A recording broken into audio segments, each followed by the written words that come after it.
போன கணக்குக்கும் இந்த கணக்குக்கும் ஒரு சின்ன வித்தியாசம். இதுக்கு முன்னாடி உள்ள கணக்குடைய வீடியோவை நான் டிஸ்கிரிப்ஷனில் போடுறேன், அதை பார்த்துக்கோங்க. அதுவும் இதுவும் கிட்டத்தட்ட சிமிலராக தான் வரும். சரிங்களா? இப்போ இங்கே என்ன கணக்கு கொடுத்துருக்காங்க?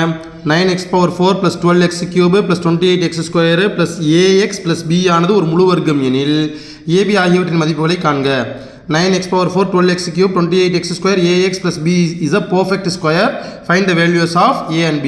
இதுக்கு முன்னாடி நான் போன கணக்கில் நீங்கள் பார்த்தீங்கன்னா உங்களுக்கு தெரியும், find the square root of அப்படின்னு சொல்லிட்டு ஒரு ப்ரொசீஜர் வந்து நான் இதில் போட்டிருப்பேன். அந்த சம்முடைய லிங்க்கை நான் இதில் கொடுத்துருக்கிறேன். அதை பார்த்துட்டு கூட இதை பார்த்தீங்கன்னா உங்களுக்கு கொஞ்சம் கிளியராக புரியும். சரிங்களா? ஸோ இதே மெத்தடை தான் நான் ஃபாலோ பண்ண போகிறேன். மெத்தடில் எந்த ப்ராப்ளமும் கிடையாது. ஸோ இப்போ இந்த கணக்கு ஆரம்பிக்கிறதுக்கு முன்னாடி கொஸ்டின் எழுதிக்கலாம். கொஸ்டின் நான் இந்த பக்கம் தள்ளியே தான் எழுதுவேன் இல்லைங்களா? ஸோ கொஸ்டினை கிளியராக எழுதிக்கோங்க. 9x⁴ + 12x³ + 28x² + ax + b. இதுக்கு நீங்கள் நார்மலாக ஸ்கொயர் ரூட் எப்படி கண்டுபிடிக்கணும் அதே மாதிரி கண்டுபிடிச்சா போதும். இங்கே ரெண்டு நம்பர் ஒரே நம்பரை பெருக்க போகிறோம். ரெண்டு நம்பர் ஒரே நம்பரை மல்டிப்ளை பண்ணால் எனக்கு என்ன வரணும்? 9x⁴ வரணும். 9x⁴ வரணும். இங்கே மைனஸ் போடுவோம். இது ரெண்டுத்தையும் கேன்சல் பண்ணுவோம். அப்போ எந்த ரெண்டு நம்பரை மல்டிப்ளை பண்ணணும்? 9 கிடைக்கிறதுனா 3 3s are. அப்போ x⁴ இங்கே x², இங்கே x². So 3 3s are 9, x² × x², x⁴. இது முடிஞ்சிச்சு. இப்போ அதுக்கு அடுத்த ஸ்டெப்பில் நம்ம என்ன பண்ணுவோம்? போன தடவை சொன்னேன், இங்கே எந்த நம்பர் இருந்தாலும் அந்த நம்பரை எதால் மல்டிப்ளை பண்ணணும்? 2ஆல் மல்டிப்ளை பண்ணி இங்கே போடணும். அப்போ என்ன வரும்? நமக்கு 6x² இங்கே வரும். அடுத்த ரெண்டு டேர்ம் கீழே இருக்குங்க. 12x³ + 28x². இங்கே முன்னாடி என்ன சைன் இருக்கோ, என்ன குறி இருக்கோ, ப்ளஸ் இருக்குது. ப்ளஸ் இருந்ததுன்னா இங்கேயும் ப்ளஸ்ஸு, இங்கேயும் ப்ளஸ். ஒருவேளை இங்கே மைனஸ் இருந்ததுன்னா இங்கேயும் மைனஸ் வந்திருக்கும், இங்கேயும் மைனஸ் வந்திருக்கும். இப்போ நாம் என்ன பண்ண போகிறோம் அப்படின்னு சொல்லி சொன்னோன்னா, ஏதோ ஒரு நம்பரை போட்டு 6ஆல் மல்டிப்ளை பண்ணால் 12 வரணும். ஏதோ ஒரு நம்பரை 6ஆல் பெருக்கணும்னா 12 வரணும். அப்போ 6 12. அப்போ இங்கே x², அடுத்து 2x.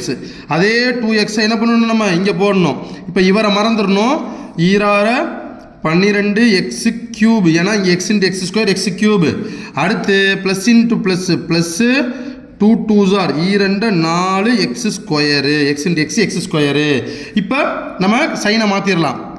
ப்ளஸ் இருந்ததுன்னா மைனஸு, ப்ளஸ் இருந்ததுன்னா மைனஸு. அப்போ தான் சார் என்ன ஆகும்? நமக்கு கேன்சல் ஆகும். 28ல் இப்போ 4 மைனஸ் பண்ணணும். புரிஞ்சுக்கிட்டீங்களா? 28ல் 4 மைனஸ் பண்ணோம்னா 24x² + ax + b இருக்கக்கூடிய ரெண்டத்தையும் நம்ம இறக்கிடணும். இப்போ நாம் என்ன பண்ணணும்?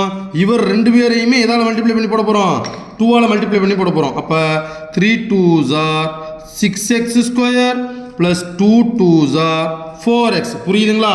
இப்போ இங்கே ப்ளஸ் இருக்கிறாரு, இவங்களையும் ப்ளஸ் ஆக்கிடலாம், இவரையும் ப்ளஸ் ஆக்கிடலாம். ஏதோ ஒரு நம்பரை புதுசாக போட போகிறோம். இவங்க ரெண்டு பேரையுமே மறந்துடுங்க.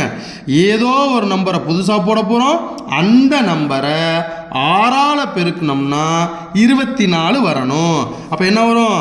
6 4s are. கரெக்டுங்களா? அப்போ அங்கே 4னா இங்கேயும் 4. கவனமாக பாருங்கள். 6 4s are 24x².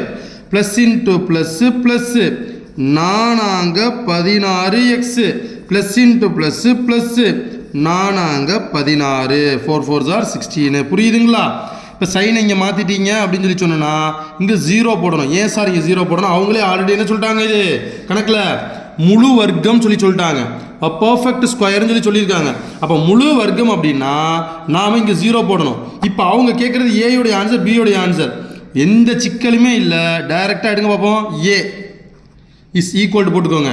இங்கே பி இஸ் ஈக்குவல் போட்டுக்கோங்க. என்ன பண்ணணும் தெரியுமா? நம்ம சைன்லாம் மாற்றுறதுக்கு முன்னாடி என்ன சைனோடு இருந்துச்சோ, நம்ம சைன் மாற்றுறதுக்கு முன்னாடி என்ன குறியோடு இருந்துச்சோ அதுதான் ஆன்சர். இப்போ இங்கே என்ன இருக்குது? ஏக்கு நேராக எக்ஸெல்லாம் விட்டுருங்க. ஏக்கு நேரம் என்ன இருக்குது? 16.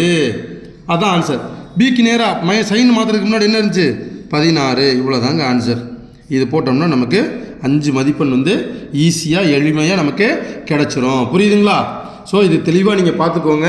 இதில் வந்து இவங்களே கணக்கில் கொடுத்துருவாங்க. இந்த மாதிரி கொடுத்துட்டு AX + Bன்னு சொல்லி கடைசியாக கொடுத்து ABயினுடைய மதிப்பு கேட்பாங்க. நாம் வளமையாக போடக்கூடிய அதே லாங் டிவிஷன் மெத்தடில் போட்டு இந்த கடைசி நம்பரை மட்டும் கரெக்டாக போட்டு மல்டிப்ளை பண்ணோம்னா, எல்லாத்தோடையும் மல்டிப்ளை பண்ணோம்னா நமக்கு ஆன்சர் வந்துடும். இது ஒரு தடவை போட்டு பாருங்கள். ஏதாவது சந்தேகம் இருந்ததுன்னா என்கிட்ட கேளுங்க.